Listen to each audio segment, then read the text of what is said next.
What's going on, Skate fam? This is your boy DJ R. Cole. And I am the queen, and this is Skaters Connect. And as always, we always have a special guest with us. And we Yeah. have one special guest that really don't need no introduction. We've actually spoken to him before, so this is like You get a double treat. Yeah, there you go.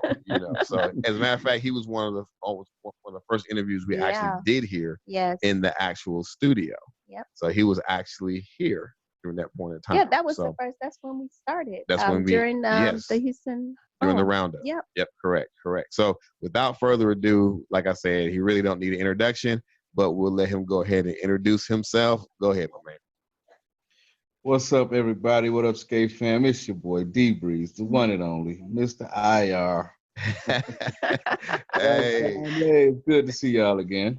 Yeah, definitely, man. It's always a pleasure. So, of course, a lot has changed from when you were first here because we didn't have to do all the social distancing.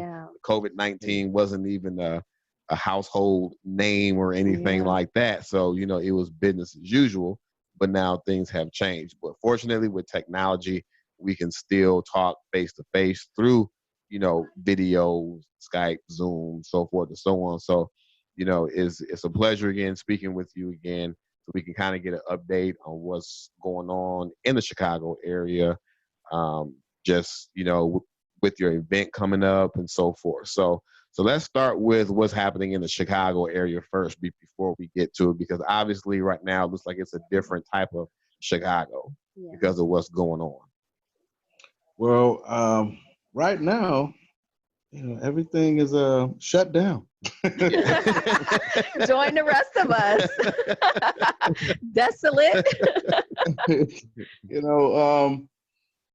Well, I say that it is and then it's not at the same time. One of the good things about being in such a big city is that some things have to happen.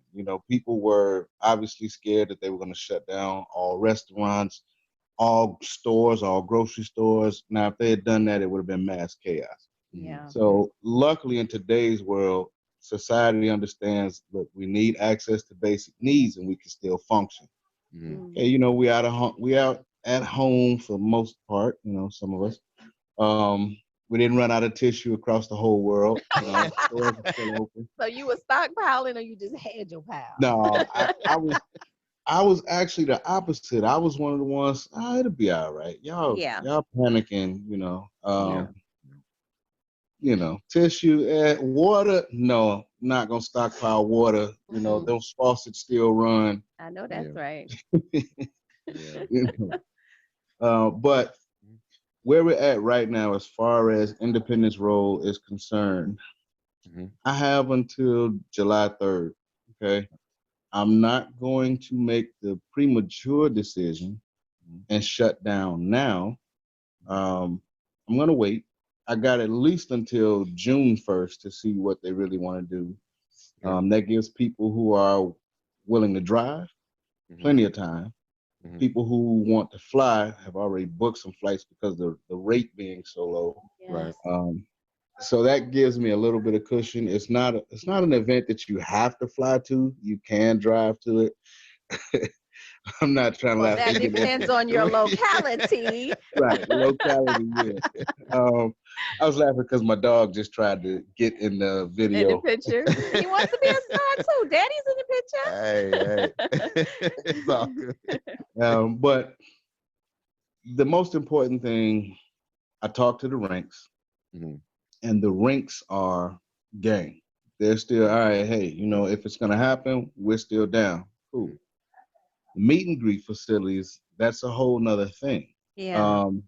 Because we were still trying to finalize some things when all of this started, and I honestly don't know if a spot or two that we normally would use will still be there.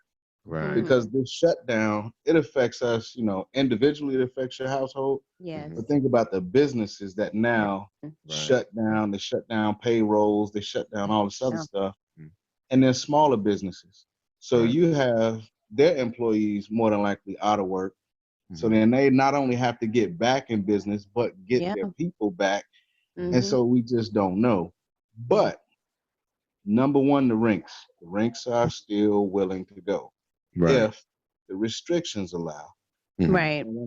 You know, me and one of the ring owners talked about it, said, well, you know, what if they say, all right, all the businesses back open, but nothing above 100 people? Right. Yeah, that's a hard call. Yeah. That doesn't work.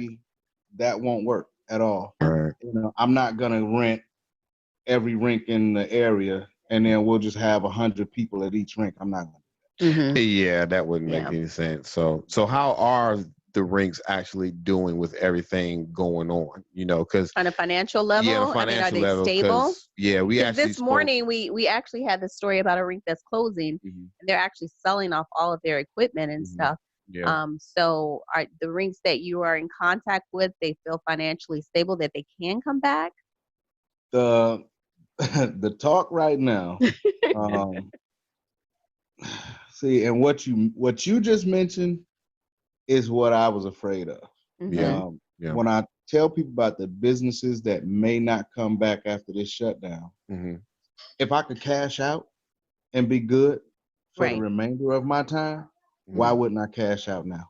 Right. Yeah. You know, but most of our rinks, the ones I use, the owners have been in place for a while, except for we are going back to the rink this year.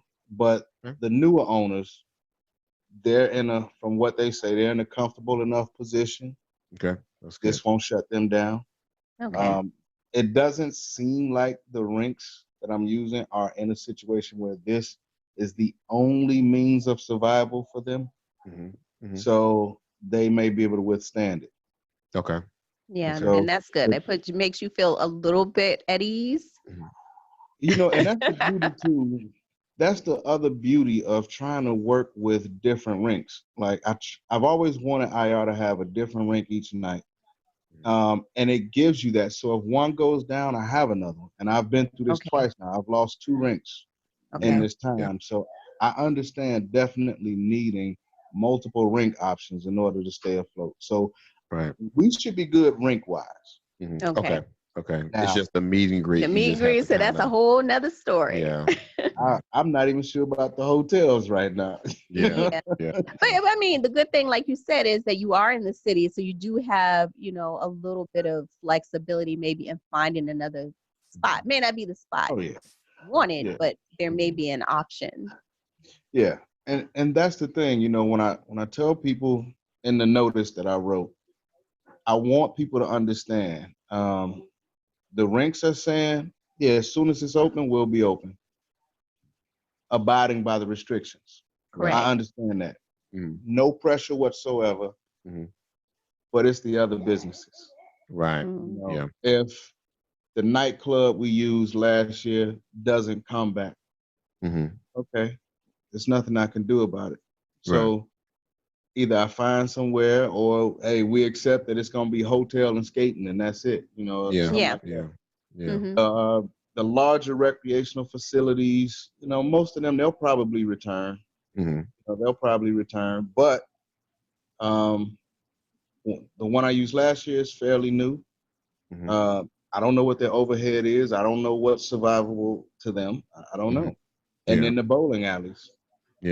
Could be there, but you just don't know. Yeah, and that's the issue right now. It's just so many unknowns. Yeah. You know, because just with us actually in Houston, they actually just passed something that for the next 30 days, we have to, no matter where we go, if we're out in public, we have to have a face mask. You know, period.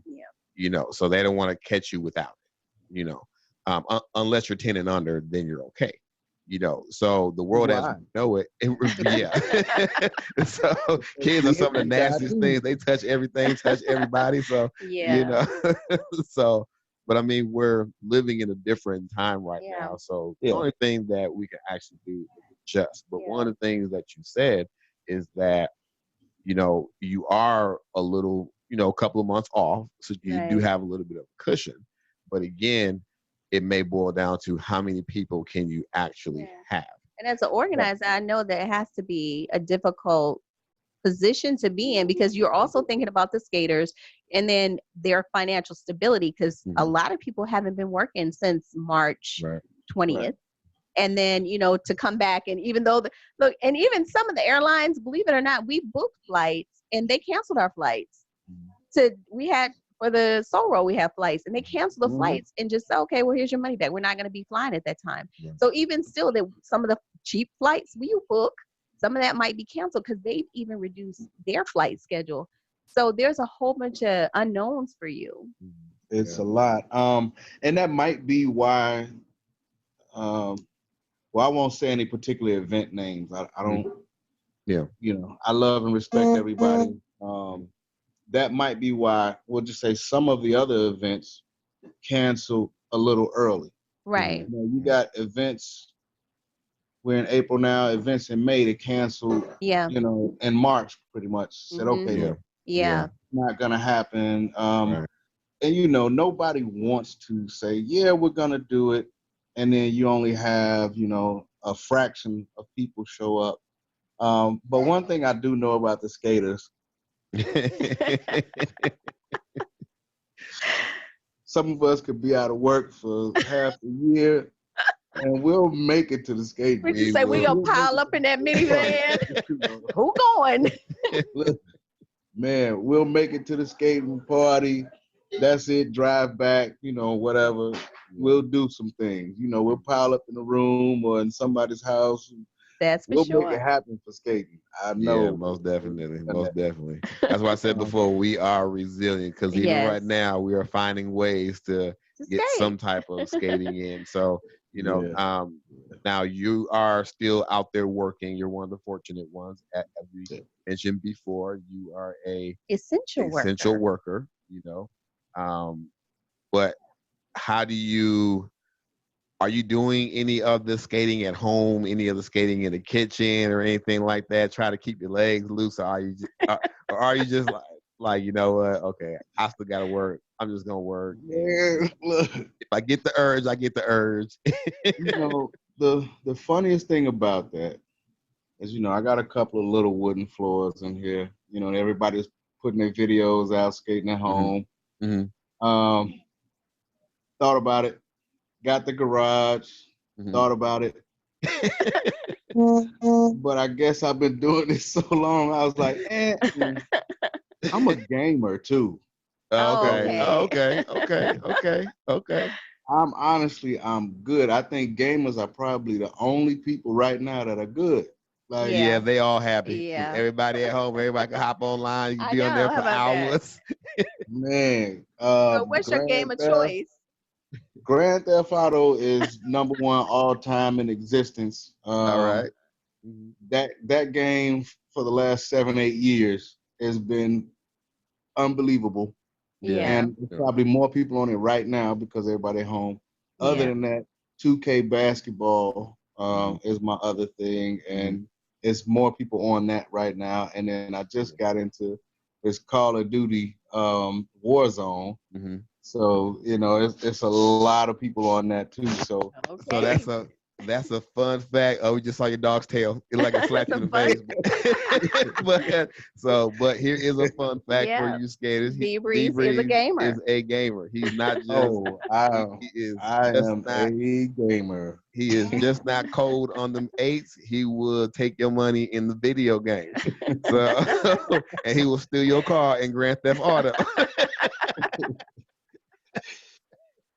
So, it has happened. Yeah. Like, just go ahead so I can go on by my way. Stop playing. That's actually pretty dope. So real quick for the gamers out there, what do you play and what's your gamer tag? Grand Theft Auto 5 to be exact. As far as console, what console? PlayStation, Xbox, 4. PlayStation 4. Okay, and what's your gamer tag?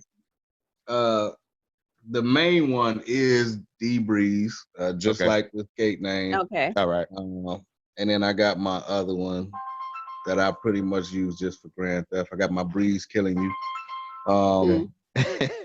But yeah, that's just crazy stuff. Okay. I'm Grand Theft. I'm on 2K. I'm on a lot. I'm okay at 2K. I'm okay. This Modern Warfare Warzone, I'm new at, but I'm like really loving it. Okay. Because I like the shooter games. I just don't normally like to play them. I'm too tactical minded, whereas a lot of people just want to run around. Mm-hmm. And then Gran Turismo Racing is another one, and Assassin's Creed.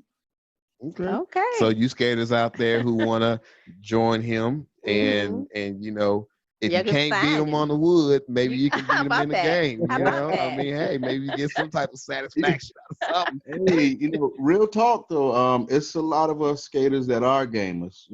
It is. Yeah. Bat Smoke, Josh Batman Bat Smoke, he's one of the guys that we run with. D Mills, the producer. Yeah. I run with them. You know, it's a lot of other guys that y'all might know, might not know. Yeah, we actually see a lot of them on Facebook, you know, saying, hey, I'm about to go online. Like, I was actually surprised. You know, as soon as everybody was like, stay at home, I kept seeing all this gamer stuff. I'm like, oh, wow, they're a gamer. Oh, wow, okay, cool. You know, but, it's beautiful. It's a beautiful thing because it's another way to be connected.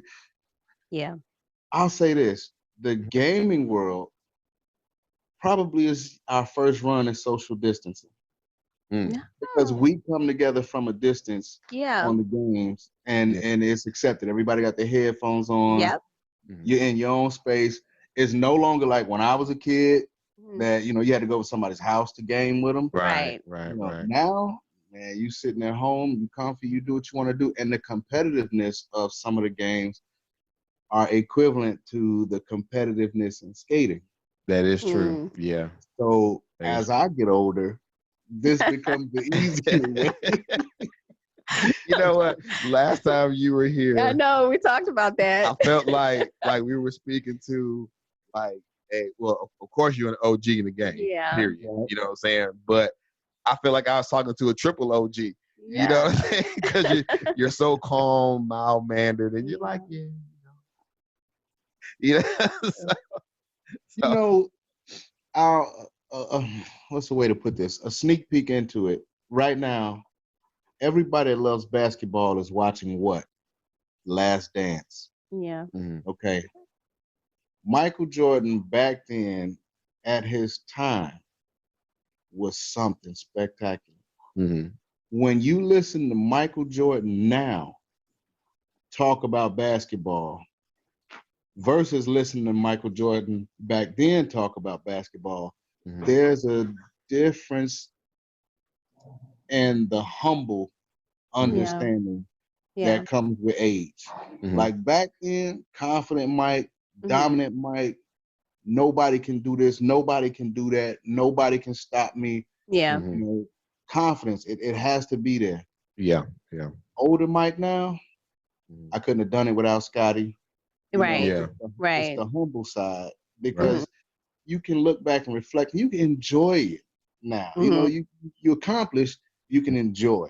So that's what now I know what it took for me to get to where I was. And I think that's kind of like what Jerry was saying, that you didn't make it by yourself. And I think you realize it in the moment when you're at that level. You're just like, it's all me. But then when you look back and you mature and you resonate on the history of what you did, and you're like, okay, they helped me out. Look, I wouldn't be here if it wasn't for this. As a matter of fact, as a matter of fact, we had spoke with Rockin' Richard Houston. And it's interesting because, like, even with roller skating, you learn from somebody. Right. You know, somebody inspired you. Somebody did something you were like, ooh, I think I can do that. Maybe I can do it. Spin on it. Yeah, and maybe I can do it better. So everybody learned from somebody. Right. The thing with that, we all learn, dog coming back.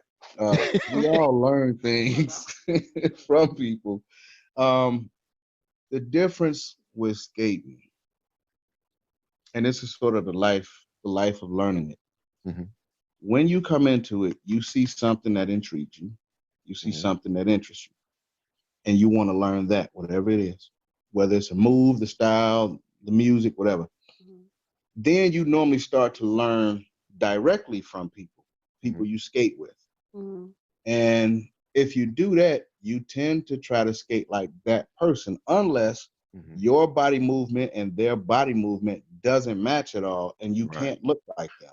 But a lot of times the person that's learning, you try to mimic the whole body movement and everything of the person that you're learning from. Mm-hmm. Then, if you have the capability, you start to become self-creative. Right. And that's when you then start to differentiate and look like something totally different. Right. JB is a beautiful style because we can all learn the same exact routine and moves in the foundation. And then as we advance, look totally different than the people that we learned from. And look totally different than everybody else that's doing the same style. Right. And that's actually I'm interested because when people come to me and they're like, hey, how do you do that? Teach me how to do that. And they're like, man, I can't get it. The first thing I say is, don't do it like me. Do it how it makes you feel comfortable, because my range might be a little bit different than yours. Your range might be a little bit different than mine. So, don't do it exactly like just how you said. You can learn the foundation from somebody. Exactly. But make it your own. Do it how it's comfortable for you. And I think a lot of mistakes that are made is, like you said, they try to do it exactly like you. Right. And a lot of times that just may not work. And then they get frustrated and they're like, man, I really can't do it. It's just like, well, don't do it like me. And I guess that's why I'm not an instructor. Say that smooth tone wouldn't be there. Look, I'm like Mike. If y'all look at that Last Dance stuff, Mike on the court and Mike in practice were two totally different. I bet. Mean in practice.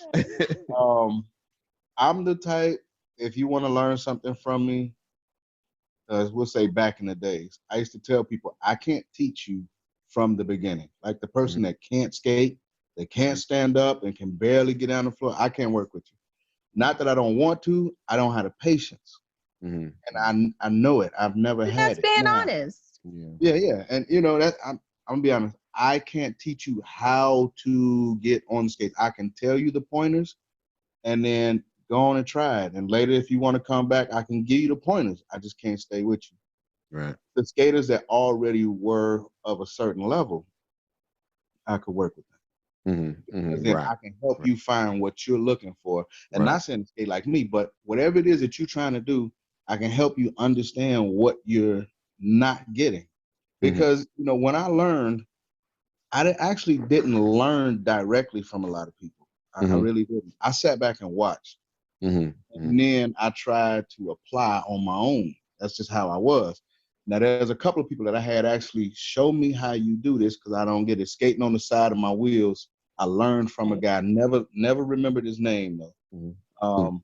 But he taught me how to do it. And all right, fine, I get it. But most people I watch and I apply. So what it forces you to do is go home and think about it. You dream about it. And then your mind starts to break down the ways that it works. Then you go do it and your body figures out what really works for your body. Yeah. So I have to ask, since you did all this analogy on how the body works for you, when you thought of the Nutcracker thing, what was that dream like? And when you got that move and you just got it to where you wanted it to be, like, what did you think of in the beginning? What was to going where through it your was? mind? Yeah. Why? Well, people from my old neighborhood and old schools know that I used to dance. Okay. Okay. So another fun fact. Right. So I go all the way back to Michael Jackson, break dancing, MC All right Hammer. now. So I used to dance. And in dancing, you had splits. Okay. So through dancing, I was able to do a split. I wasn't, gymnastics guy, but I could do the split. Nothing too great, but with dancing, somebody challenging you. It's that fun fact again. Yeah. So, I always had somebody to battle you dancing at all points in life. And the split was something I had never done, but I saw it. and the person challenged me, I just said, forget it, I'm gonna drop this split. And I dropped it. Oh. Never What did did you it feel before. like when you hit it? Well, with the adrenaline, you don't Right. feel anything. So I No, hit but it. I'm talking about the euphoria, like when you're like, damn, I nailed that. Like, what was your instantly? It's like you won a championship. Okay. So I dropped the split dancing. I came up out of it. Okay, MC Hammer days, we doing it. I dropped the split, and I come up out of it smooth. And I saw the Michael Jackson video, of course, you know, when the dude did it on the skates, and I'm bad. All right, cool.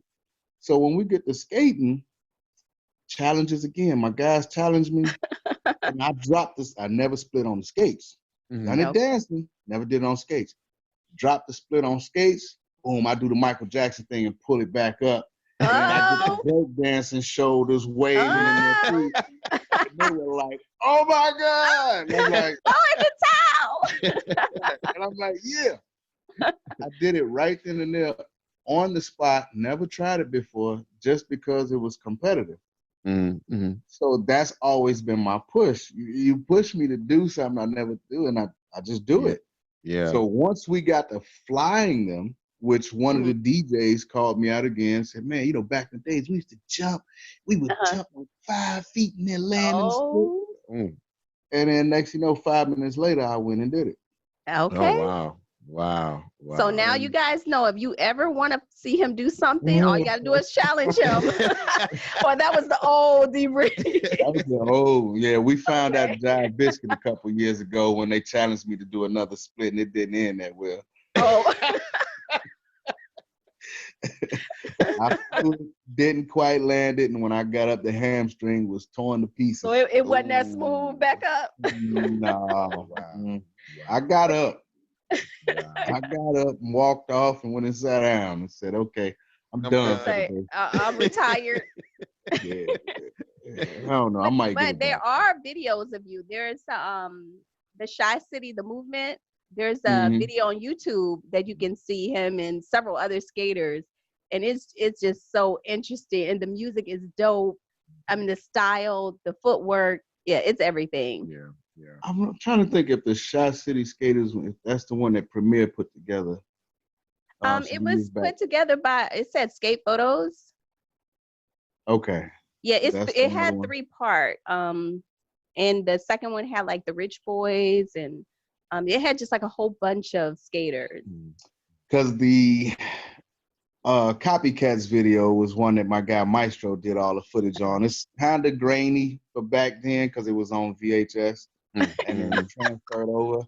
But that's one, it was me, Pooh, and Steps, all from JV Elite, and we were showing out in Delaware at Ellesmere for the Penal Awards back in, I think, like 05, 06, something like that. Yeah. This is sad. It was like 2010, 2009, 2010. It was really clear. It's very clear. Probably. Oh, something. Yeah, it's really clear on the YouTube. So it's not grainy. It's not a VHS one. But it's cool. So if you want to see D-Breez in motion back in the day, you can go check it out on YouTube. It's called the Chi City, the movement. It's crazy because now it's nothing to record yourself and to post it. It's nothing now. But back in my day, we did stuff and we really didn't care to be recorded. We really didn't. Yeah. And I kind of regret that now, because 20 years later, you kind of wish you had the footage from when you were 18 and 21. 25. I really wish I had those years. But different era. I did what I did. I just didn't care I didn't care to see it. Well, it may be out there. So if somebody is listening and you have some footage of D-Breez, send it on in, because we need to see that.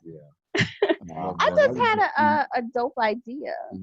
Because one thing he said was that he was the gamer, you know, how you gaming right now. So what if we had a skate game? I think a couple of companies tried to do it. It wasn't really kind of like our type of skating. But there was maybe like a figure skating or something. But I'm talking about like what we need smooth JV is something like a dance. Yeah, dance, but with skating, roller skating. You know, back when we did roll bounce, we were hoping that we could have got Tony Hawk's game people. The people that did the Tony Hawk video games, they actually they actually had a great idea with the city scenery that they use, the skateboard tricks that they use. We wanted somebody like that. Yeah. Because that's in the arena of roller skating, like the moves and the creativity. That would probably would have been dope if that would have manifested. Well, who knows? It's not too late. Yeah, it's not too late. Now that you semi-retired. It's too late for me. No, but you can direct. You can help them to direct. Yeah. You know, the moves and things that skaters would want to see. Yeah. You know, I'm always giving ideas on Skaters Konnect. You know. Well, like I said, the thing is, there were so many ideas back in the day. We just didn't have platforms to get them out. Right. Whereas now, you can put out a video and it go viral, and some company would say, "Hey, let's do it." Let's do it. Yeah, that's true. And like I said, now I wouldn't be able to be the skater doing all the skate moves. These younger guys, T-Stacks and Bobby, and oh my gosh, the things they do, I just not touching it. Yeah. Trust me, I do the same thing. I'd be like, my knee be like, nah, bro. So it ain't happening. Nah, just watch. Right. I know one of the things we did ask you before was how long you've been skating, and is skating generational in your family? Yes, it is. I'm fortunate that skating comes from both of my parents. Okay. Mother and father. When I was a little kid, my father had trophies all lined up against the wall. He was a competitive skater. My mother was just, smooth, jazzy skater. So the competitiveness of skating was born in me. I wish other people could understand that it's a good thing. It propels us to be better. Like you said, people that we learn from, the people that I competed with on my regular sessions helped me become whatever I became in skating, because they pushed me. Yeah. Okay. And it wasn't like they were pushing me down, fighting, bullying me. It's just mentally, they made me feel like I needed to be better. Yeah. And that was just for smiles and applause on the side of the rink while you're going by. But mom and dad skated, so naturally I came in and skated. I don't have any kids. Siblings? You had siblings that skated as well? My sister skated. Okay. Not lifetime like me, but she's in it. She has kids, they've skated. And, even if I never have kids, the amount of people that I have tried to instill skating into, and even, push them to be better and show them what they can do with it in today's world. The reason why I do the showcase for IR is to let the younger skaters have something that they can do, look back at forever. And then it's also a platform that they can use to push this out, and maybe you get a skate commercial or something out of it. And, right. And bigger ideas. Yeah. So you said one thing was that they push you, like the people around you push you. It wasn't a push of negativity, but it was positivity, because they want to see you excel. They want to see you do better. And that type of thinking in that time, do you feel that we have that today? The same type of positivity. I think we still do. And I say that because of this. You have, like here on a regular session, say when you know how to spin, or as we say, crazy legging in the middle. When I came up, it would be a group of guys, one of our legends, Poochie, his partners, Milt, Nate. These were the guys that they were legendary in that middle.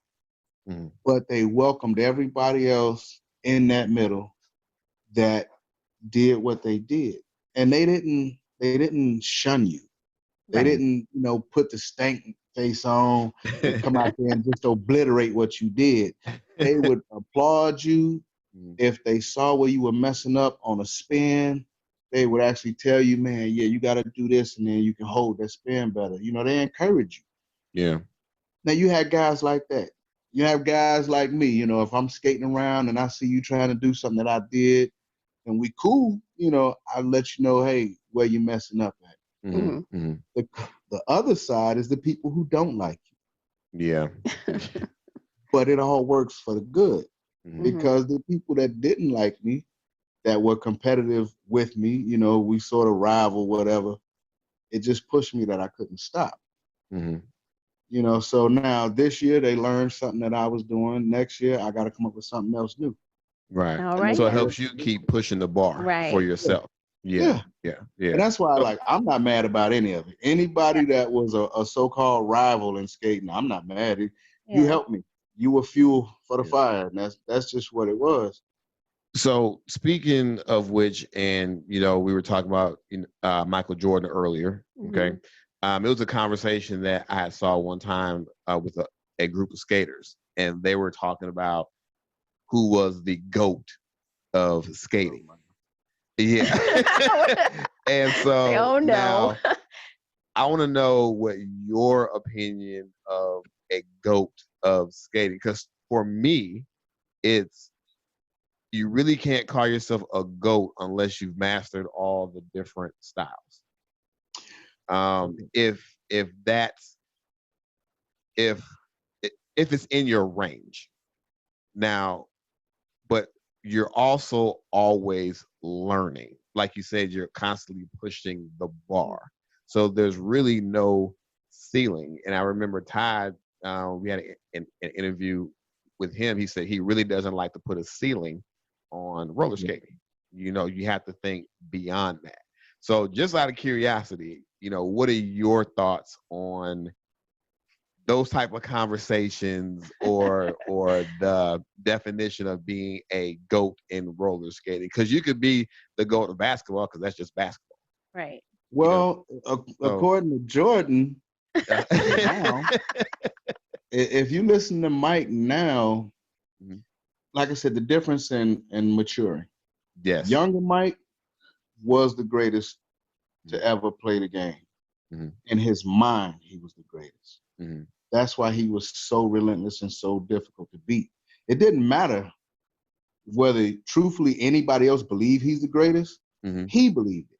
And that's what allowed him to be great when he needed to be great. So that's the number one thing, is you have to have a certain type of confidence to be great in anything, because everybody's going to tell you you're not. Yeah. And you're either going to let that break you, or you're going to prove it. Right. So that's the thing with me. The greatest needing to master all styles? No. I don't ever say that's what you would have to be the GOAT, because it is. It's hard enough to master your own style. Yes, it is. Yeah, it's especially when you're always in competition with yourself. Right. You know, yourself and the people around you. Yeah. Number two, nobody knows all the styles. Right. We see it, but that don't mean you know every nuance of it. You'll never master it. I tell people with JB, as good as I ever was with JB, to say I mastered everything, no. It's phases. There's crazy legging in the middle. There's splitting. There's spinning. There's outside footwork. There's routine. Yeah. Stunting. The whole aspect of stunting, cartwheels, flips, splits, all that. Ooh. It's like basketball. Nobody's gonna be totally great in every aspect of it. Yeah. Yeah. Now that doesn't mean you're not great, but you're not gonna be the best free throw shooter, the best dunker, the best 3-point shooter, the best defender. And Mike has done a lot of that, but he was never the best three-point shooter. Free throw shooter, but never the best free throw shooter. Yeah. You know, some people might argue with the dunking. Oh, Dominique was better. Okay, whatever. But collectively all together, was that guy. So to me, with skating, it's not about being master of all the styles. Your mastery of your style. Because if you are on a stage against all these other masters of their style, who's going to shine the brightest? Yeah. That's truthfully your GOAT. when the stage is as big as it is, it's the person that's honestly there and ready for it. I've seen people in contests, you know how good they are. Contests, they shy away. Yeah. Stage too bright for them. It's not what they're made for. Okay, fine. Off the stage, that person is amazing. On the stage, crack under the pressure. Yeah. Now, somebody else step up, they'll beat everybody that you put up next to them. If the crowd is being honest and fair, who puts on the better show, that's your GOAT. But a GOAT is not just the best skater of today. It's not just the best skater this year. It means you honestly have to put in a body of work as a great skater or a best skater. And we'll just say in your area, you got to make a change. When you're that good of a skater, you change the skating atmosphere around you. Right. All of a sudden, everybody trying to skate like that person. Yeah. So everybody's trying to learn from that person. I could throw some names out right now, but I know that, you know, people will see that, oh, well, he ain't mentioned me, so I'm not going to throw names. Oh, Please don't. Yeah, we try. But see, they know who they are, and I tell them. Right. I tell them out of humble respect, you know who you are because you've changed your area. Yeah. And this is just a hobby that we all do. It's not something that is paying us millions of dollars, anything like that. But you've been able to do something with this hobby that people with boatloads of money, people with the better jobs cannot do in life. You impact people on a way that alters their life. That's a GOAT. Yeah. Well spoken. Very well spoken. Yeah. Very well spoken. Very well spoken. So yeah, you know, like I said, that was just a curiosity question because, like I said, you see a lot of the back and forth. I just sit there and watch it, just kind of sip my tea. I don't say nothing. I'd be like, oh, that's interesting. I don't say nothing either. I just sit back and look. Even when people, even when, you know, some people or some of my people might, you know, put my name in the mix and you know. Oh yeah, they do. They definitely do. I be seeing that. Like, oh. So at this point, like you said, you're a little bit more reserved and humble. I'm a lot more reserved and you said that you're able to give the accolades to those people when you see them skating. You're like, oh, you know, you're great. The younger D-Breez, were you still the same as you are today? I mean, and when were you giving people their accolades back there? Were you just watching like, oh, I'm gonna do something better than that, or like what was your mindset? Even back then, I'm sort of a shy guy. People don't think so because you always see me doing some kind of talking or something. But even back then, I could honestly say to the people who were the best at that time, we could talk and we could really talk about this thing. Even my number one competitor against me at that time, me and him always been humble and friendly towards each other because we made each other better and we know it. Right. We know we pushed each other. You know, and so we stayed cool. It's when the people in his camp and the people in my camp can't agree to be cool. It's an issue. But no, we were always cool because you have to have a respect for a craft that you love. Correct. Mike destroyed Magic and Bird one-on-one on the court, but never personally. He respected them to the utmost. And even in the last dance, they talking about how his father used to say, man, Bird is that guy. We never knew that, but they say that now. But what you always see Bird say about Mike, man, that dude is God in human form. Yeah. So you have to have, in order to be great, you got to be able to see greatness and appreciate it. Otherwise, it's bitter. Yeah. And I think that's something that the young people need to instill within themselves. What you said is to be great, you have to realize greatness. And, you know, you not just be arrogant, but realize it and be able to recognize it and acknowledge it. Yeah, and it helps too when you have that greatness around you. You know, fortunately for Mike, he was friends with Magic and and Bird and them. He was friends with a lot of these guys who were great before he got in the league and great after the league. Right. Yeah. You gotta be like he said about Kobe. People didn't know that him and Kobe were friends. They didn't know him and Kobe talked like that. Yeah. At first, we couldn't stand Kobe. He's stealing everything from me, and he challenging me, but then a level of respect. I had a guy, my whole JB Elite team, for one, were skaters that showed a certain particular level of skating. And I had to respect not only their level of skating, but their difference. A lot of times you get in a skate group, people will think a skate group, y'all supposed to skate alike, something like that. Mm-hmm. It wasn't our way. We're all different. As good as I was, my guy Tito would destroy me in the middle of the floor. Mm-hmm. In a crazy leg circle, Tito would have destroyed me. And I knew it, I knew it. But you got a guy like that, he's my right-hand man when we doing this. Mm-hmm. And when somebody say, hey, man, they skating in the middle, T, you go ahead and get them, bro. Yeah. Yeah. So you realize your strengths and your weaknesses. And the strengths of those around you. Right. And you respected them for that. So do you think that's something that the skate community needs more of to kind of bring us all back together as a family? The tough thing about that is it's a matter of accomplishments and respects. Mm-hmm. When you accomplish something that you set out to do, there's an and what that comes after that. So you say you want to be the best skater at your rink, you work hard, a year or two later, now you're the best skater at your rink. Mm-hmm. And what? Right. Now what? Right. Yeah. Okay, now that you got to be the best at your rink, now what? Right. Yeah. Does the world stop? No. Mm-hmm. Does skating now bow down to you? No.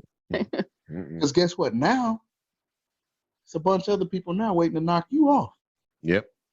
Mm-hmm. And with age, that's going to happen. And that's only at your rink. Now you got to go to other rink. Yeah. Yes. Mm-hmm. So there's a thing where you got to lose. You got to lose a few things in order. You got to have a few losses in order to appreciate your wins. Mm-hmm. And then with your wins and your accomplishments, you have to start to have an understanding of what accomplishment is. Right. Yeah. It's great for now. Put that on your trophy, table or whatever. Mm-hmm. Now what? Yeah. Now you got to be something else. Now you got to be a better person now. Yeah. Now you gonna go win again? Okay, win 6 of them. Mm-hmm. Now what?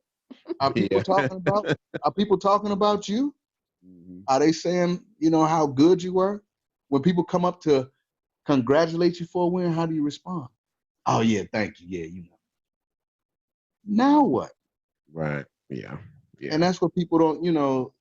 People want to be so great, not knowing what comes with that. Yeah. Not knowing. We all want to be great at skating because we see, you can have so much stuff your way. It seems like everybody loves you. Everybody speaks to you. Yeah. Half that world loves you. Half that world hates you now. That is true. That is true. Mm-hmm. Do you really want that on your head? Can you handle that? Yeah. And then just try to remain that guy for 5 years, 10 years, 15, 20 years. It's lonely at the top, Especially if you're not a people person. Yeah. Mm-hmm. In order for you to accomplish in anything, you got to have people around you that can remind you why you're trying to do this. Mm-hmm. You just want a trophy saying you're the best skater today. Okay, cool. You get that. Now what? Nope. If nobody says, hey, congratulations, then what did it mean? Right. It doesn't mean anything. Yeah. I guess too, it depends on, are you doing it for yourself or are you doing it for the people? Exactly. You know, like you said, you know, you were challenged. It was a self challenge. When you challenge me, I'm gonna do this because I'm gonna show myself, but I'm gonna show you that I can do this. I can push my body to do this. It's a self satisfaction thing. So I think sometimes people get caught up with wanting the approval of other people and their praise of other people versus the self satisfaction of the win. I'm glad you said that, because that is that's the difference between the people on top that stay at the top, right? And what they call one-hit wonders. Right. Yeah. When you have a hit record in the music industry, all of a sudden you're on top of the world. You get everybody coming at you in every different way for the right things and all the wrong things. You have no guidance because it's new. Now you have all the pressure in the world that the next thing you do has to be equal or better. Most people fail. Yes. Yeah. Because you don't surround yourself with the right people that'll challenge you when you're wrong, or challenge you to step up and be better. And then you get people that crack under that pressure. They drug out, they fall out, they quit. I don't want to be bothered with this anymore. Skating's the same way. If you do it for yourself, you have to have some kind of gratification that allows you to say, okay, now I'm cool. Right. Otherwise, you end up being the best skater, and it's all hollow inside. What you thought it was going to fill you with, you never got it. So now you feel empty. You feel lonely, but you're the best. Right. And now you're looking at everybody else, and you have no meaning for anything. Right. It's like you're not even human anymore because you have no emotions. Wow. You don't feel anything. Wow. And that's the part that's lonely at the top, because now you don't know what to do next. And now what? Yeah. I'm gonna tell y'all something right now. I feel like I'm talking to the Dr. Phil of roller skating. Dr. D. You know what I'm saying? Y'all getting some free advice on how to surround yourself with people and not just want to be great for the accolades, but be great for yourself. Right. And I think it's important to not forget, you know, a lot of us, we have our reasons for skating, you know, and so ultimately you're skating for you, you know, and you don't want to get caught up in trying to look like I'm the best skater, I'm the best this, I'm the best that, whatever the case is. As long as you're doing it for yourself and you're challenging yourself, that's what's going to make you rise. Not trying to look better than everybody else and seeking out to be that it person. You know, naturally, you will naturally be that it person if you just be yourself and you work on bettering yourself and you stay in challenge with yourself. So I think that's actually really important. So yeah, you know, and the thing with that too, I remember when I first came back to skating, one of the things I loved about it was something that you can do alone. Yes. I was going to the club 5 nights a week right before I got back into skating as a young adult. And in the club, because I danced, I only felt comfortable when I was dancing. Once the dancing stopped and I stepped off, I didn't want to be bothered. I was like hiding from everybody, really. You know, that wasn't really my element. Like, I'm comfortable doing what I do. Even in skating, when I first started getting good, I would skate on the floor. Once I came off the floor, I tried to like slide to the corner of the building and like hide away from everybody. It was like it's two totally different people. That guy on the floor and this guy off the floor, they're two totally different people. Yeah, it is. Yeah. But it's just a little thing. Like, you get that little element, and then you start to get that, and it feels good. And when people come up to you and say, "Hey, what you're doing out there looks nice, man. It's good." You feel better about that. That's the gratitude from other people that we look for in just about anything we do. We want other people to say, "Man, that pat on the back, that's nice."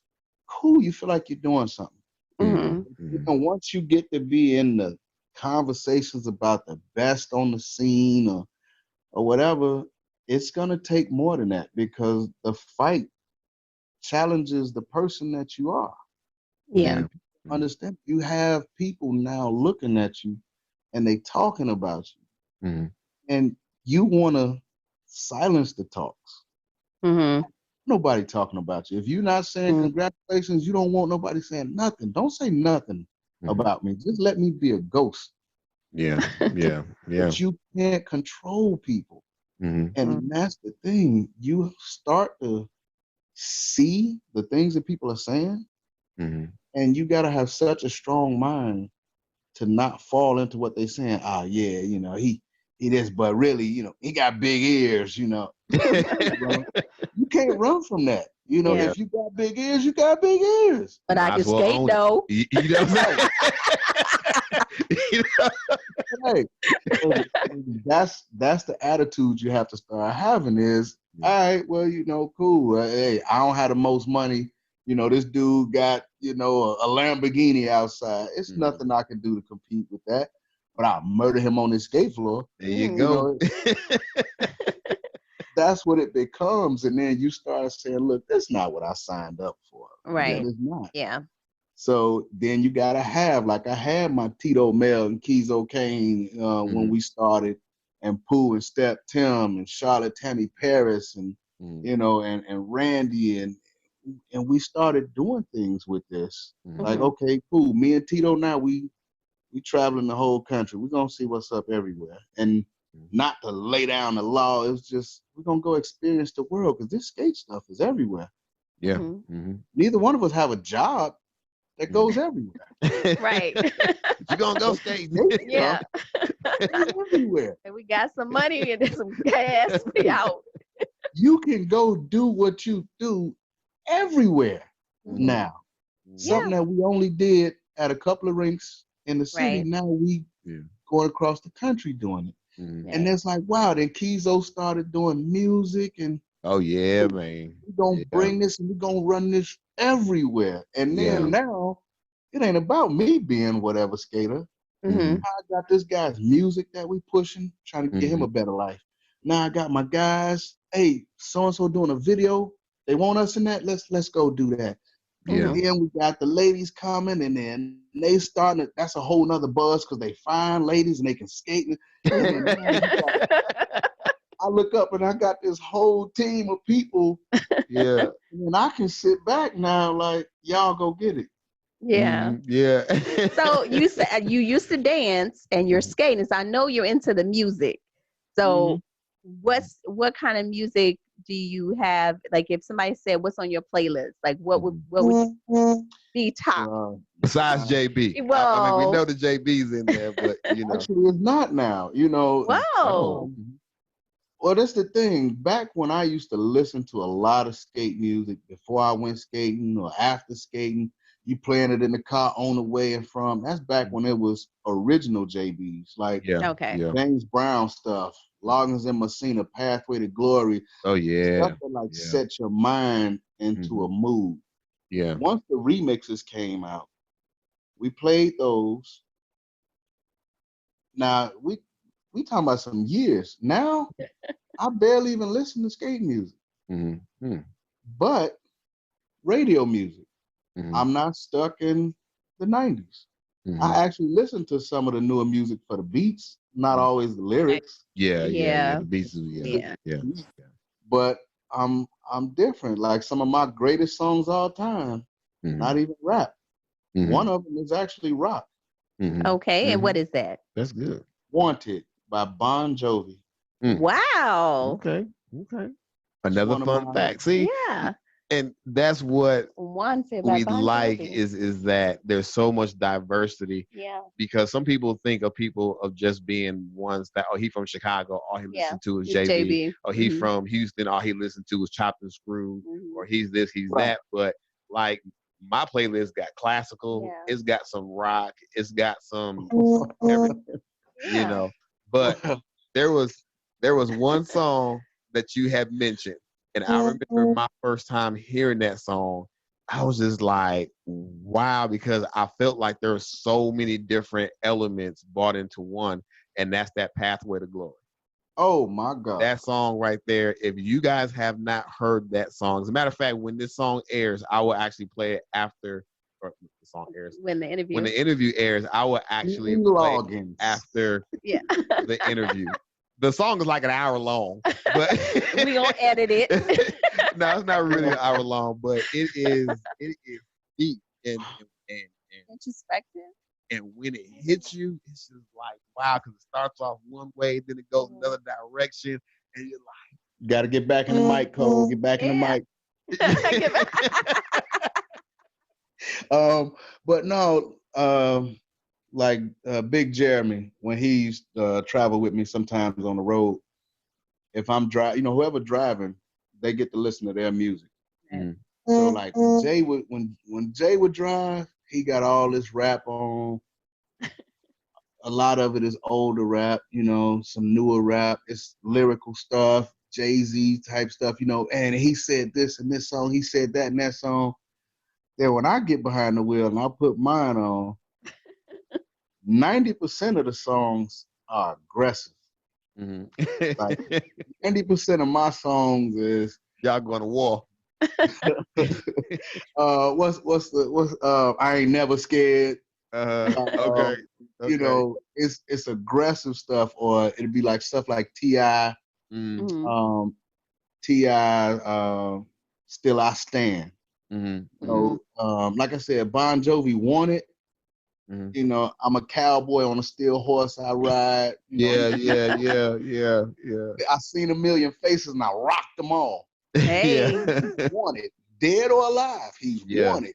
Yeah. So a lot of the music I listen to is stuff that it puts your mind in a mindset of conquering something, like conquering fear or, meeting a challenge, stepping up. It's either that or it's some laid back, real smooth stuff like Aston Martin music, by Rick Ross. Some stuff that's like real laid back. You got to be real laid back, real smooth, or you go into that other mindset. I still love, what's that? From what's the song? In the Air Tonight. Oh yeah. Phil Collins. Yeah. Phil Collins. Stuff like that. People would think, you listen to that? Yeah. I came up in the era before BET. All we had was MTV and stuff like that. Right. MTV and VH1. No BET. If I wanted to hear one Michael Jackson song, I had to watch ZZ Top. Yes. Frozen, Metallica. Yes. Then they'll play Whitney.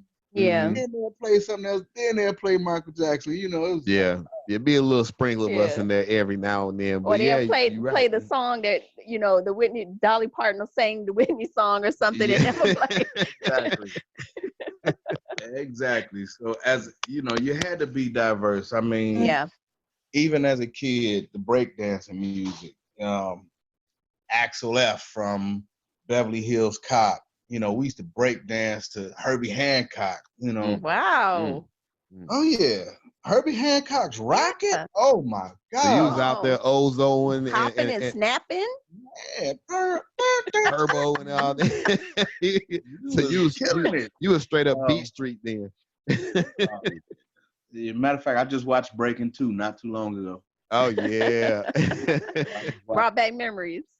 Oh man, nothing like throwing a piece of cardboard on the ground and then just going to work. Did you have the Jerry curl? Did you? No, never. You didn't fold. I didn't have a Jerry curl, but I did have a little S curl whip for a moment. Not the Jerry curl with the drip, but I had the little Deion. How do you make the waves? Yeah, you just want a little wave. The S curl. Yeah. Yeah, I had my little shea butter head for a minute. But playlist is diverse. It's a lot, man. It's a lot. Music is beautiful. Yes. It's beautiful. And that's another thing with JB. Like right now, you hear a lot of up-tempo, aggressive JB remixes.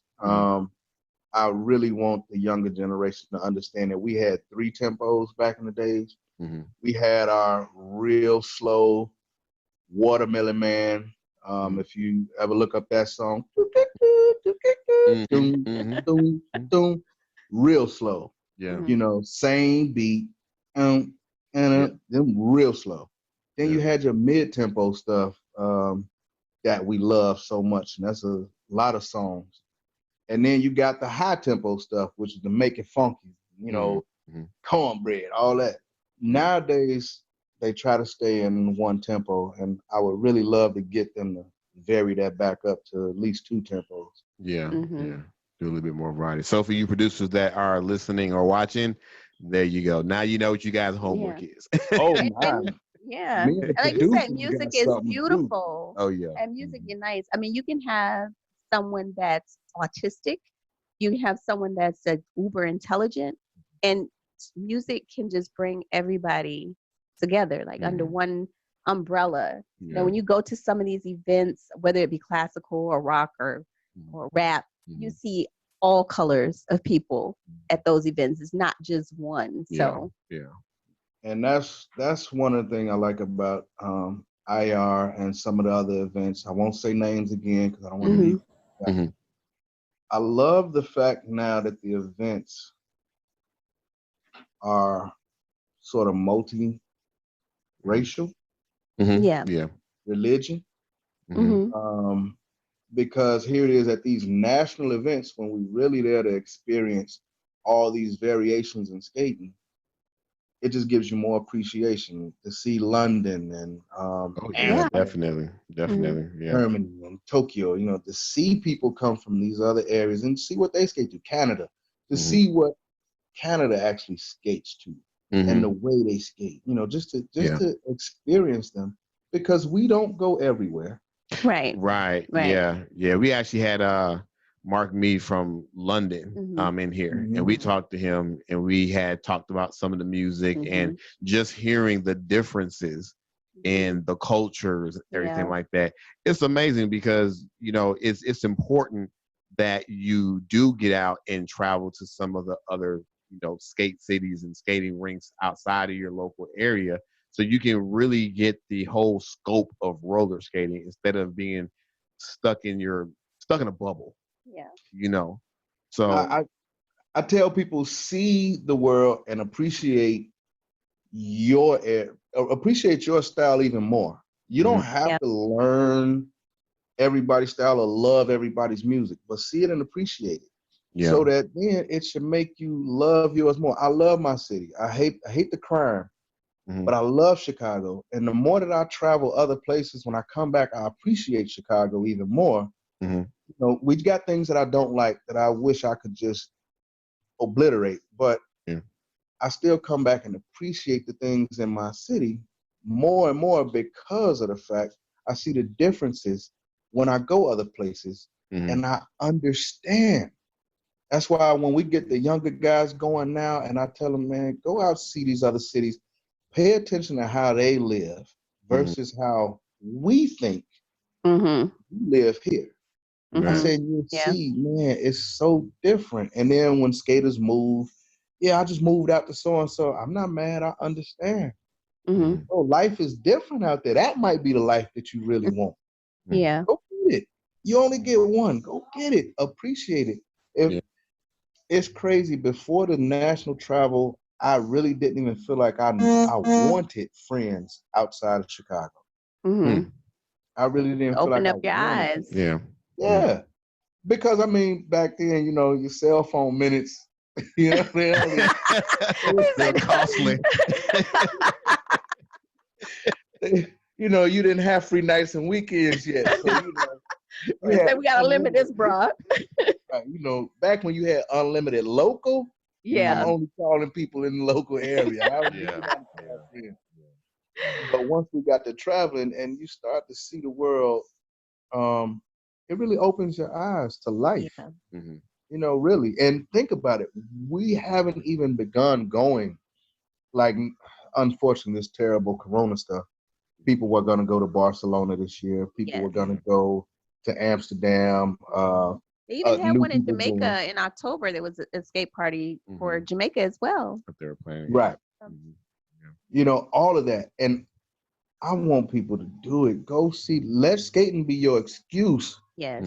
Go see the world. Because when you visit other cultures and you experience the lifestyle of other people and understand, I mean, from afar, you may be like, oh, I know the Spanish girl. But when you see people in their original culture and you see the diversity and you see the beauty of their hearts and their generosity, you get a whole different perspective on life. And that is the key. When you see that these other people from this other place, whether they're different race, ethnicity, whatever, and y'all can actually have love in your hearts for each other because of this little thing that we do. The 8 wheels. It changes the world. Yep. Yeah. It changes your perception of the world, because now I'm cool with some people in London. I can't even get along with everybody in Chicago, but I'm cool. Right. Yeah. Definitely. I can go down to Jamaica and somebody knows me and we can go kick it in Jamaica. Yeah. I got family now in the Netherlands. Right. What? Yeah. It even sounds amazing. You got neighborhoods in your city you won't drive through. Right. Yeah. The different cities across the world. Yeah. Like it just changes life. And it's all from this little thing we do. Right. Yep. You know, one thing you said about the music, you said that there were 3 styles of music that you guys grew up to, or that 3 tempos. Tempos that you grew up to. Tempos. And with your skate party, when you look for DJs, do you look for you know what I'm saying, right? Do you look for people that are going to bring those 3 tempos? And I'm asking that because what we're just talking about is bridging the gap and bringing different cultures and people traveling internationally, because some of those things are important. Because if I'm in London, I'm not used to listening to just JB. We don't really have that. Right. So when you do your parties, do you look for that diversity when you choose your DJs?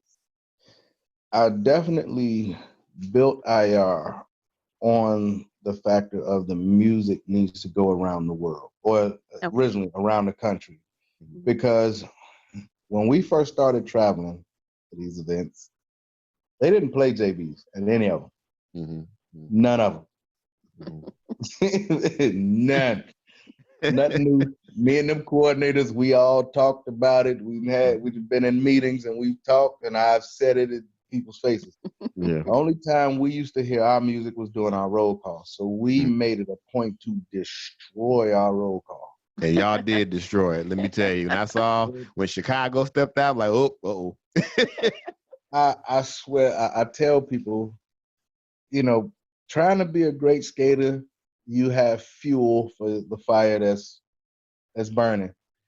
And when the skate parties wouldn't play our music, and I understand it, because at that time everybody else was like, what? They'd get off the floor.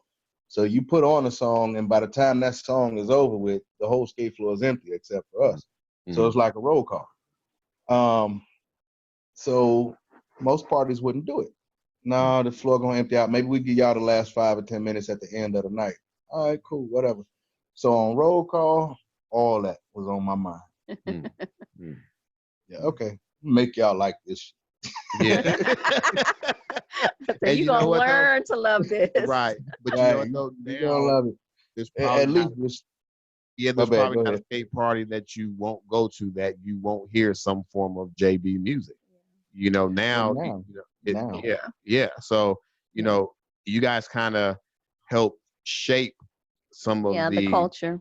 Yeah, definitely. You know. Well, the thing that, like I said, at first when we came out, it was the originals, and there's a learning curve. Not everybody's gonna like any style of music. You can't force it, especially that is true when we're older. You can't change us when we're older. Younger, we're a lot more impressionable. So now the plan became this: the originals, we wrote those for us, cool. When Kizo started doing the remixes, I saw it instantly. this will gravitate to everybody. Mm. And we pushed it, and we pushed it, and we put it in the roll call.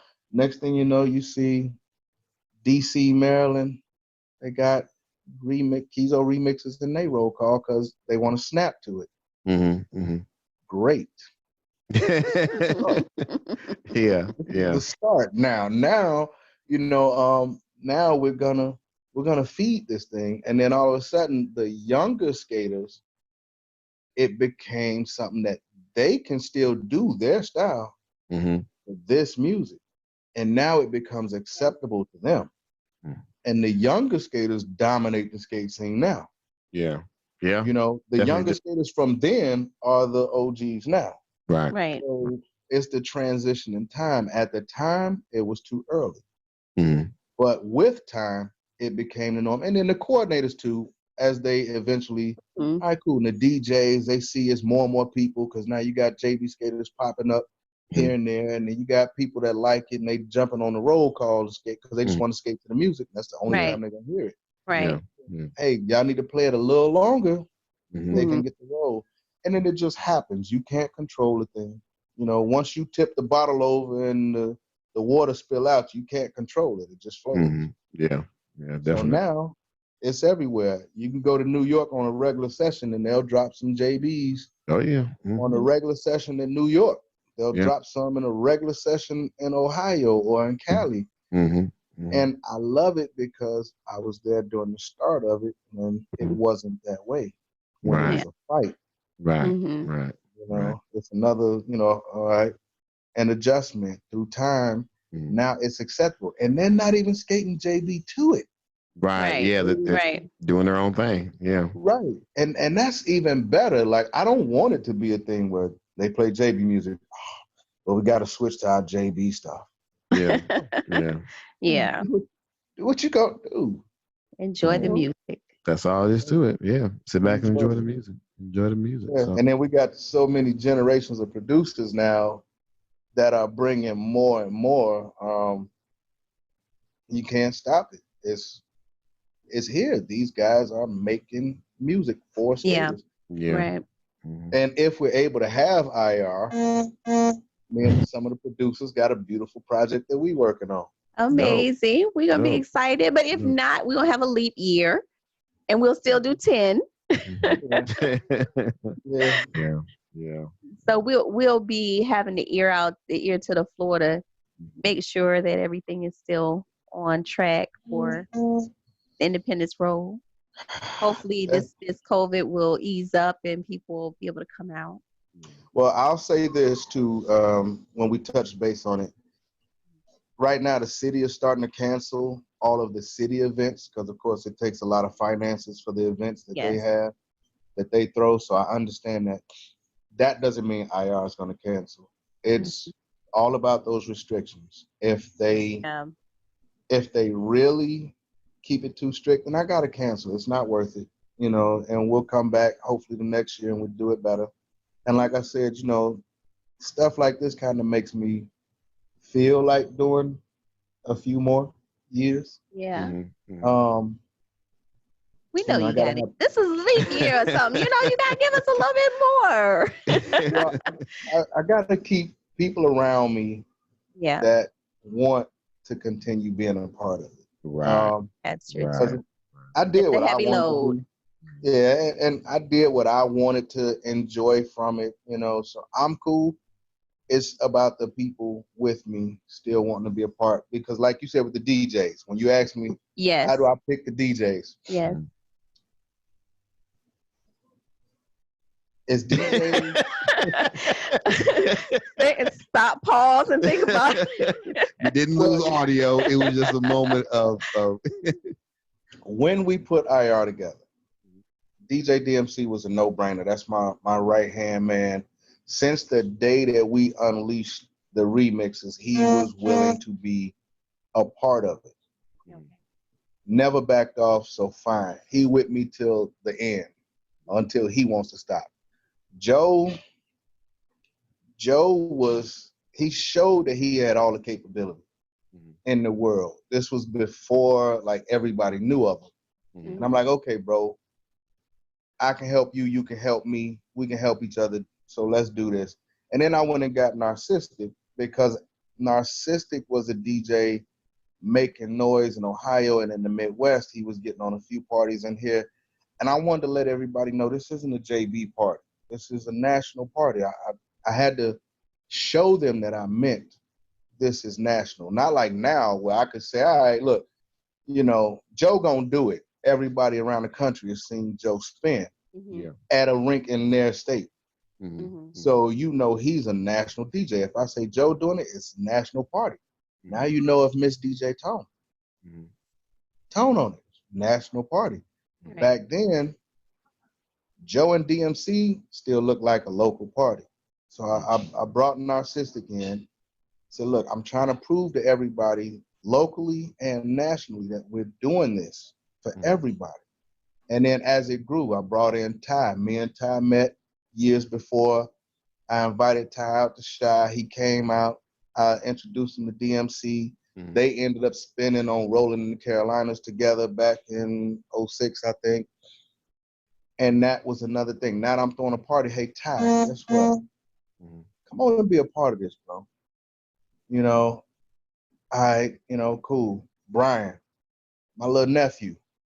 Brian couldn't even get in skate parties when he first started growing up. I got him into a couple of the biggest ones, you know. All right, so Brian, now you're doing your DJ thing. You awesome, your energy. You understand JB and you understand the other music out here.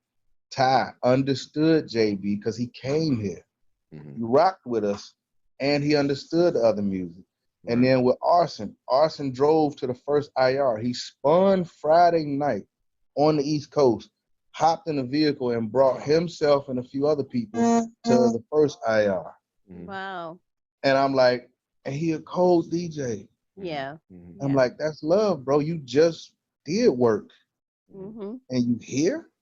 I'm like, bro, I gotta have you. So it's personal stuff, but these are all people that I know they were capable of handling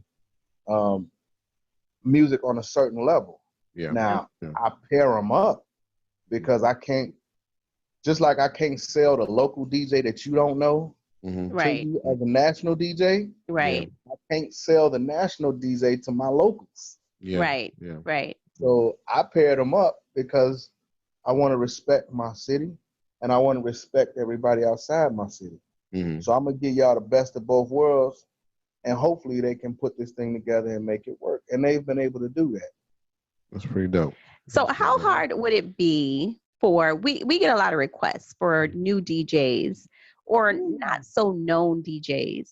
Like how hard would it be to get on a ticket like yours? Like maybe you hear them, I mean, but you have a national skate party that, 10 years. And how comfortable would you be putting a new DJ on the stage?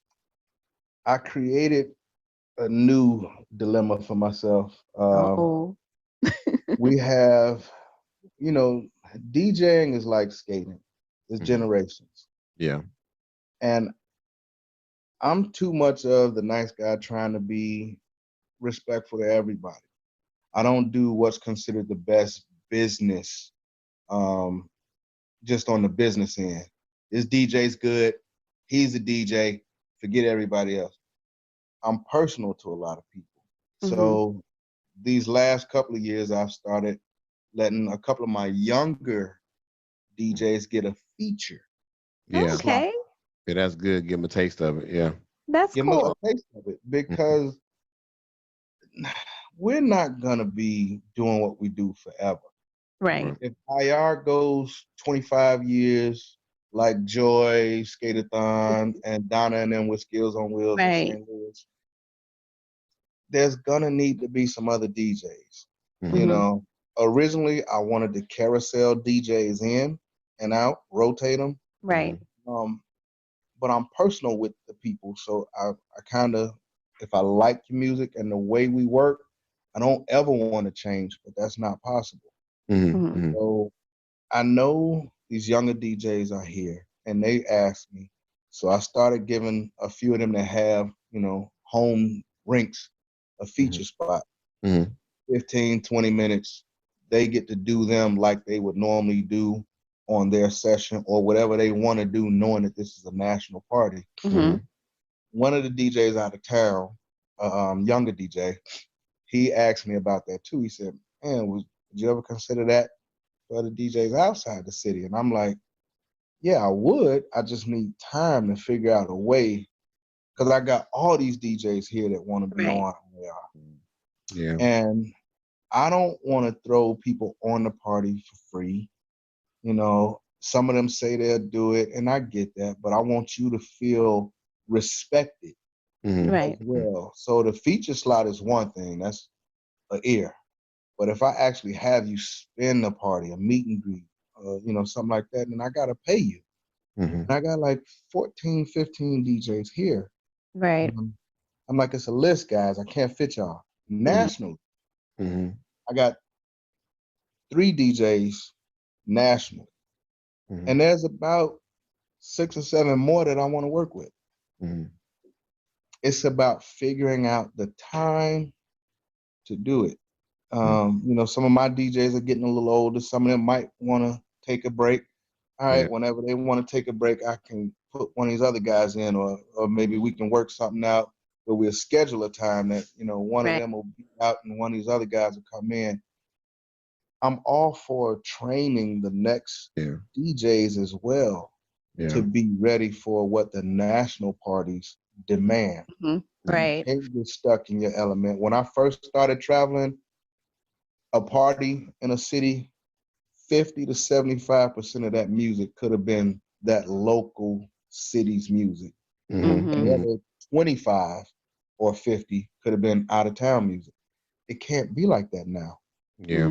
Now we got too much ground to cover to show everybody respect. So at IR, I asked my locals, please respect the fact that it's not our music and their music. Right. Our music and the music of all these other different areas in this rotation. So whereas you thinking it's 2 types of music, it's not. It's 10 or 12. Yeah. We're one piece. Yeah, and that's the whole thing. You have to have somebody who knows how to find that balance and not just get stuck with one type of music. Because I've known DJs personally who like, well, I only spin this type of music. I only spin this type. Well, you're limiting yourself as a DJ for one. You know what I'm saying? So you've already handicapped yourself. So it's good to learn all the different types of music and know. If you're coming from the East Coast, okay, do your research on West Coast.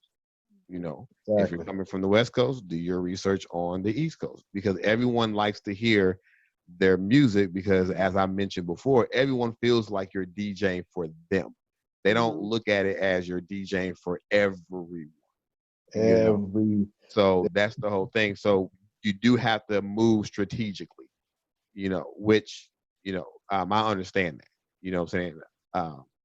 So, but it is good to train the younger ones, because like you said, the other ones, they're getting older. And, right. You know, and whether you're a skater, DJ, a fireman, police officer, whatever the case is, there's going to come a point in time when you're going to have to take the back seat. So you do have to prepare the ones that are under you to take those reins. So, and that's it exactly. You know, with my local DJs, I tell them all the time, man, I love y'all guys, man. I'm, you know, we have 3 eras of DJs right now. Y'all see DMC and Spank. Y'all end up, you know, seeing them or have seen them through some years. And then you got guys in between them that are doing my meet and greets, like DJ T-Rail, K-Blaze, and them, those guys in the middle. Even with CJ, you know, he's getting older. He's getting more in the middle. And then you got the younger guys, Suave and Money Mike and BC, you know, Oh Gotti, and, you know, Marjay, and it's Bryce. It's so many. I can't think of his name. He's gonna get mad at me. Don't.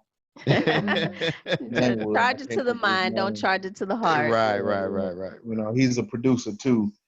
So I'm aware that not only are there more DJs, DJ Bam as well, you know, and Tone and all them. We got older ones that have been doing things years back.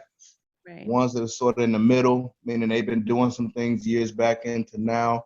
They're kind of, you know, they still got time to spend, but you got these other guys right up under them. And these other guys are good. And it is so difficult to try to still do what you want to do and try to make a way for everybody. It's not really possible. Right. And then still say, okay, but this is a national party too. So just like I got Ty and you know, Ty, B, Arson, I still got Jamming out there, and I still got, you know, you still got so many guys out here, and it's like, how, bro? I only got 3 nights, man. Yeah. So how many in totality, even with your meet and greets, how many DJs do you have for your event? The most that I've carried on one event, and these would be DJs that I actually paid, I think it was 14. Wow. Wow. And that's a lot of money. That is. That is a lot of money. It's too much. It's too much. But that's where I try to get people to understand. I'm just trying to give everybody a window of opportunity. You can't stay on IR. There's too many of y'all. Right. Maybe you can get on another party. Yeah. You know, back in the days before I had IR, we were trying to get DMC on some other parties around the country, and he did. We got Joe on parties all around the country. Tones got on parties around the country. You know, and that's the thing. If you can get on some of these other parties, then that alleviates pressure for me here. It's still love and respect. Remember when Janice had put T-Rail on her party after hearing him at a meet and greet here. It's little avenues like that. Just creating a way, because I can't feed everybody, and I know that. And I'm done trying to kill myself and split myself in too many pieces, trying to make a way for everybody. But maybe somebody will see you here and they can put you on a party elsewhere, and then you can start to do what you want to do. Yeah. And I think skaters need to understand that too, that all of these things that the coordinators put together, you know, this isn't a money making, like, you're not becoming a millionaire from hosting these events. It's a lot of love that you put into the events, because all of this stuff costs money. And, you know, for sometimes when people come, they need to appreciate that fact and relish in that fact of all the hard work that you put into it, and your team puts into it to make this a success for you to come and skate in my city. Like the welcoming, the receptions, the meet and greets, you know, all of the, you know, things that you put forth to make them feel comfortable when they come to your city. Less stress behind it.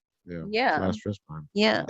Especially when I first started traveling, you could have one DJ do 2 or 3 nights of the same party. You know, you could have one DJ for the weekend, do the whole weekend, and that was a party. Right. You know, or if I got 2 nights, I could just have one DJ do Friday, one DJ do Saturday. And that's how the national parties were. You know, I complicated IR by wanting to do multiples, but, you know, I wanted to blend some sounds. I wanted to blend the sounds that I know only my local DJs know for us. Sounds that I know only those national DJs knew for everybody else. You know, I didn't want to make the same, you know, dilemma with, all right, I bring a national DJ and he got to spend for the locals, and the locals looking at him like, I don't know what he playing. Right. And, you know, then I don't want my local DJ spinning for everybody else. And they looking at him like, I've never heard that in my life. What is yeah. Can't please everybody, but right. No, but I try. Okay. I try. Okay.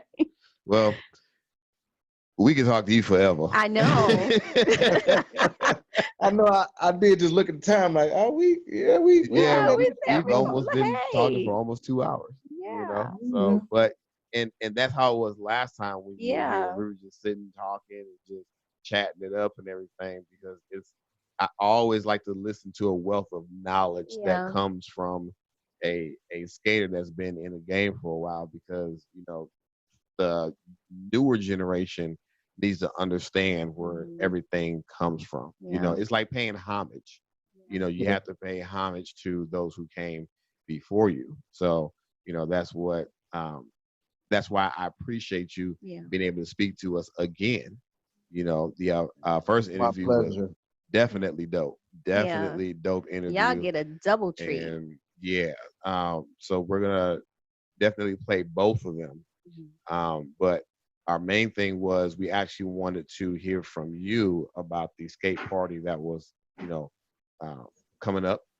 And because people start talking and then there'll be rumors, and I'm like, you got to wait to hear from the person who's actually doing it themselves, because they know best. And if you don't hear from them, then take it as a grain of salt. So fortunately, and I want everybody to hear it from me. That's why I ended up writing a post. It's up to the city and the state. I hate it when the first party that canceled, I think, was Carolina. I hated what they had to go through. They had to, day by day, wait to see what the state was changing. Right. Yeah. And they were set. Oh yeah. Set to go. And it was probably like 2 or 3 days before. I mean, that was just harsh. Right. That was harsh. But 2 weeks before, you seeing it start to take place, and they don't know what they can and can't do. So now I'm on the back end. Maybe it'll be released. Maybe all the restrictions will be off, and then I'm not. But at least with the airlines, they're refunding or crediting the money back. The hotels, from what I hear, are canceling these blocks as long as they don't try to charge those of us that book the rooms the money. Because we guarantee so many rooms in these rooms. That's thousands of dollars. So hopefully they're smooth with it. My rinks understand what's going on, so I'm not at any risk with them if we got to cancel. That's why I say it's not, when money's spent, it's money spent. But my issue isn't, the money I'm not going to make. No, it's not that. I don't want everybody to come here and then there's nothing we can do, or we got crazy restrictions and then it's not worth it. I don't want to tarnish that. I'll wait a year before I do that. Yeah. But right now, the predictions are now what we're going through the end of May with all these restrictions. Yes. That's the newest thing, is that the restrictions through the end of May, which still gives us a month to bounce back. So if the restrictions end in May, we're good to go. Cool. Sounds good. So y'all heard it from the horse's mouth. Yes, indeed. So just hold still, be patient. Be patient. Make your reservations, but be patient. Definitely be patient. If those restrictions are still in place till the end of June, forget it. Well, we're gonna hope that does not happen. So, but as always, we love having you on here. We appreciate you taking out your time, because we had to catch up with you. So we're finally able to catch up with you. And I enjoy it. I'm always a little nervous, but I enjoy it. Y'all don't think I'm nervous, but I'm always a little nervous. Well, that's what happens sometimes. Some people, they'll be like, well, I'm not really good with doing the interviews. And, then you start talking like you said. I can't believe it's talking this long. It's just a conversation with family. Definitely. And your knowledge and introspective thoughts on just worldly things are a wealth of knowledge. And just by your conversation, I'm sure you touched somebody or guided somebody. Most definitely. Or, it was something that you said that can bring someone into the skate community or keep them in the skate community. Right. So you just never know how great your voice is until you put it out there. And people always, they call us and tell us or text us, you know, that interview was great. He touched me, or he said this, or, you know, so, you know, just being here is a wonderful thing. Yeah, definitely. So we appreciate you and thank you. Definitely. Dr. D-Breez. That's what's important now is the reach, you know. Yes. Sure, if I'm a great skater to you, I thank you. If you saw me or saw videos and you appreciate what I did, I thank you. But if I can be a better person to somebody, that's everything in the world. Priceless. Yeah. Yeah, definitely priceless. So for all you guys that are listening and viewing, we greatly appreciate you guys chiming in on us.